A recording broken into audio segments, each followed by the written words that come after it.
Watanzania sisi wote tuna dhamana ya kuleta amani kwenye taifa letu. Tukiwa tunaelekea kwenye uchaguzi Oktoba 29, kuleta amani ya taifa letu.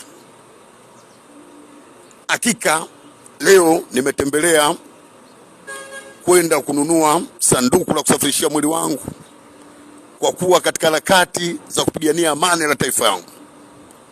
Taifa hili lolote linaweza katokea, mtu anaweza kuwa mzima au ukaamka umekufa, na ikitokea hivyo mzoga wangu uweze kuhifadhiwa humo na kusafirishwa. Ubao, maji ya marashi, sanda vipokee.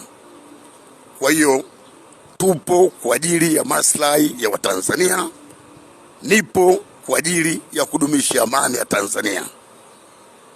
Ndugu zangu, kujiandalia sio jambo la ajabu, ni kitu kizuri.